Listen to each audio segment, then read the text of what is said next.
जय जय जगन्नाथ जय जय जगन्नाथ।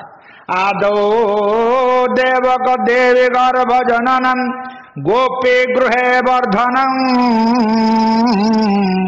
माया पूतना जीवतापहरणम गोवर्धनम धारणम कंसच्छेदन कौरवादि हननम कुंती सुता पालनम एतत् भागवतं पुराण कथितं श्रीकृष्ण लीलामृतम्।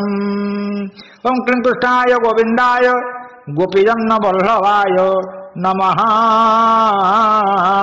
कृष्णाय। जगतरनाथ जगन्नाथंकर चरण पंकजरे सहस्र कोटि प्रणिपात। ओहो भाग्य ये श्रोता मानकर एवं बंधु मानकर अनुरोध जे गीता जो भाव में चली अच्छी आम नियमित भाव में चलाऊे ठीक से भाव में महापुराण पुराण श्रेष्ठ श्रीमद् भागवत कथामृत आमर यही वक्तव्य चैनल माध्यम चालू रही योजना चली समस्त अनुरोध को पाथेय करी आज ठारू श्रीमद् भागवत आरंभ हेबे। अध्यात्म साधनार पीठभूमि सनातन भारत वर्षर जेते धर्मशास्त्र अच्छी से मध्य भागवत हेउछन्ते स्वतंत्र। श्रीमद् भागवत रसर असीम सागर समस्त आचार्य मनीषी माने यही ग्रंथर नाम उल्लेख करबा मात्रे परम श्रद्धा सहकारे मथानत करती। कारण आम जिते देखुचे जो भाव में शिव देवता नुहंती महादेव, हनुमान वीर नुहंती महावीर एवं जगन्नाथ प्रभु नुहंती महाप्रभु, से भली भागवत पुराण नुहंती से होउछन्ति महापुराण। श्रीमद् भागवत कहगला जे भागवत होउछन्ति सर्वश्रेष्ठ निगम कल्पित अर्गलित फलम सुख मुखा दमृत द्रव संयुतम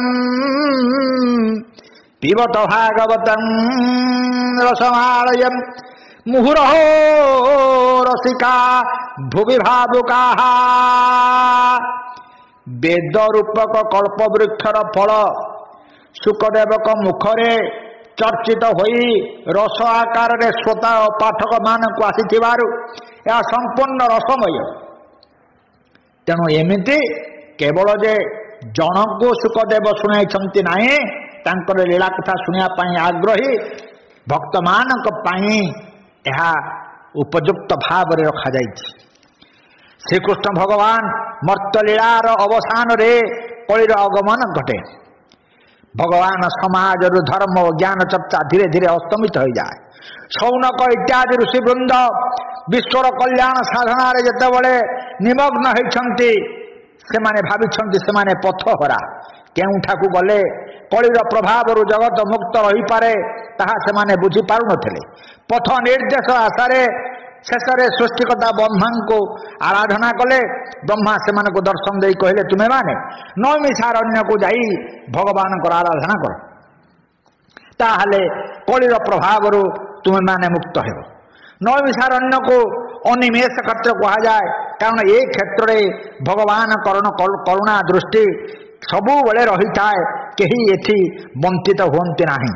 से अनिमेष क्षेत्र में शौनकादि ऋषि माने भगवान को करुणा लाभ रे प्रार्थना नहीं सहस्र नाम नाम रे एक विराट यज्ञ कले। ऋषिगण यज्ञ कर उद्देश्य है जे किभली भाव में साधु सन्थ मानकर समागम हब सत्प्रसंग भगवत आलोचना द्वारा भगवत प्राप्ति त्वरान्वित हो। आपण माने जानती दिने ऋषिगण प्रात कर्म शेष करी ता समय देखिले सुत उग्र सभा प्रेमानंद विभोर हो उच्च स्वर हरि हरि हरि हरि रास्ता दे जाउछंती। एठारे उल्लेखयोग्य जे यही समय सुत नामक जड़े श्रुतिधर सत्यनिष्ठ धर्मपरायण व्यक्ति थिले। जो माने जाति रे शूद्र से माने वेद अध्ययन करनथिले किंतु इतिहास और पुराण रे से मानकर असाधारण पंडित थिला। पुराण वक्ता सुत माने विभिन्न यज्ञ अनुष्ठान रे पुराण कथा आलोचना करुथिले।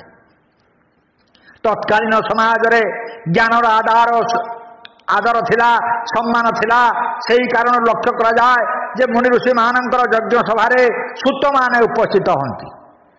आपण माने जानंती जे रोमहर्षण को पिता थिले। रोमहर्षण को व्यासदेव समस्त पुराण शिखाई थिले।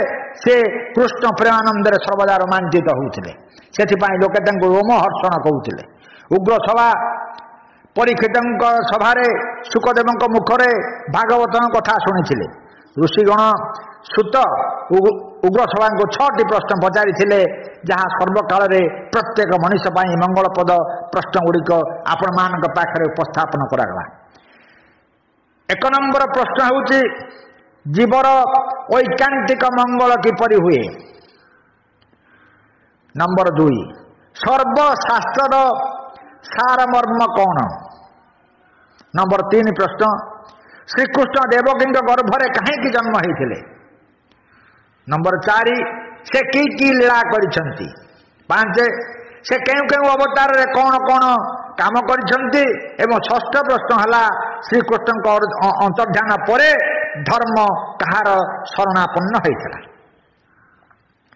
आपण माने जानंती जे 6टी प्रश्नर उत्तर आमे देखा जाए जे शास्त्र गुड़िकर रचनार मूलरे कौन से दुखदायक घटना थाए।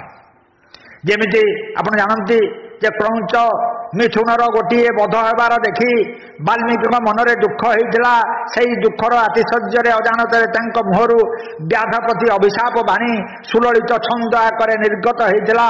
सेइठु आरंभ हला सर्वश्रेष्ठ पुराण शास्त्र रामायण। सेमिति कुरुक्षेत्र युद्ध रे आत्मीय स्वजन बंधु मान को देखी अर्जुन का मनरे जेतेबेले दुख होइतिला एवं से जेतेबेले सिंहासन आ मोर आवश्यक नहीं एवं तांकर सब प्रिय परिजन को देखी जेतेबेले धनु थरी उठिला देह रोमांचित होइगला। सेतिक बेले से कहले हत्या करी मोर लाभ नहीं सिंहासन दरकार नहीं मु युद्ध करिबि नहीं पर भिक्षा करी पछे मु युद्ध करिबि। एही दुखरु एही विषादरु आरंभ हला श्रीमद् भगवत गीतार सृष्टि। पुनश्च आमे मते जानिबा जे सुरथ राजा को तांकर मंत्री मान जेतेबेले गादीच्युत करिदेले राजच्युत करिदेले विताड़ित करिदेले समाधि नामक एक वैश्य भी जेतेबेले तांकर स्त्री पुत्र मानक निपीड़न रे वन को चली जाक बाध्य होइथिले। से सुरथ और समाधि उभय जाई मेधस मुनि को साक्षात करथिले एवं तांकर उपदेश ग्रहण करथिले। एही घटनारू आरंभ हला सप्तशत चंडी। ए सप्तशती चंडी तेणु श्रीमद् भागवत रचना मूल से ही परि एक प्रेरणार विद्यमान। पद्म पुराण रे वर्णित रही द्वापर जुगर शेष नाना उपसिद्धांत वेदर सारार्थ जिते भ्रांतियुक्त हो उठी से देवता माने नारायण शरणापन्न होती। वेदमूर्ति श्री नारायण जिते व्यासदेव रूप से पृथ्वी अवतीर्ण हो चतुर्वेद को विभाग करिसंती। ऋक् साम यजु अथर्व करिसंती। से वेद विभाग होगापर विभिन्न पुराण तैयारी करिसंती एवं पुराण को पंचम वेद भाव में ग्रहण करा जायछि। उद्देश्य थिला जे पुराण और महाभारत रे से सब गल्प उपदेश कहानी अच्छी यहाँ को शुणिकी लोक माने माया मोहरु मुक्त लाभ करिवे। यह व्यतीत व्यासदेव बुद्धिमान थिले तेणु से सब दिन चिंता करी कले एते सब रचना करिकी मध्य लोक मानकर मन निवृत्ति आड़क जाऊना। दिने विषाद मग्न होई सरस्वती नदी तीर बसती। से समय देवर्षि नारद सेठारे उपस्थित हेले एवं माया मुग्ध जीवर दुखरे विषन्न व्यासदेव को देखिले। सेतबेले नारद तांको जणैदेले जे जीव कल्याण पाई अनेक चेष्टा करिसंती आपण सत किंतु कौन से ग्रंथ रे से भगवान विमल जस कीर्तन है नाही। जीवर जीव भव बंधन मोचन पाई श्री गोविंद मधुर लीला विलास वर्णना करने को हेब। देवर्षि नारद महर्षि को वासुदेव मंत्र कहले वासुदेव पर वेदा वासुदेव पर मखा वासुदेव पर जोगा वासुदेव पराक्रिया वासुदेव परं ज्ञानं वासुदेव परं तपः वासुदेव परो धर्म वासुदेव परो गति। आदि था आसंता काली।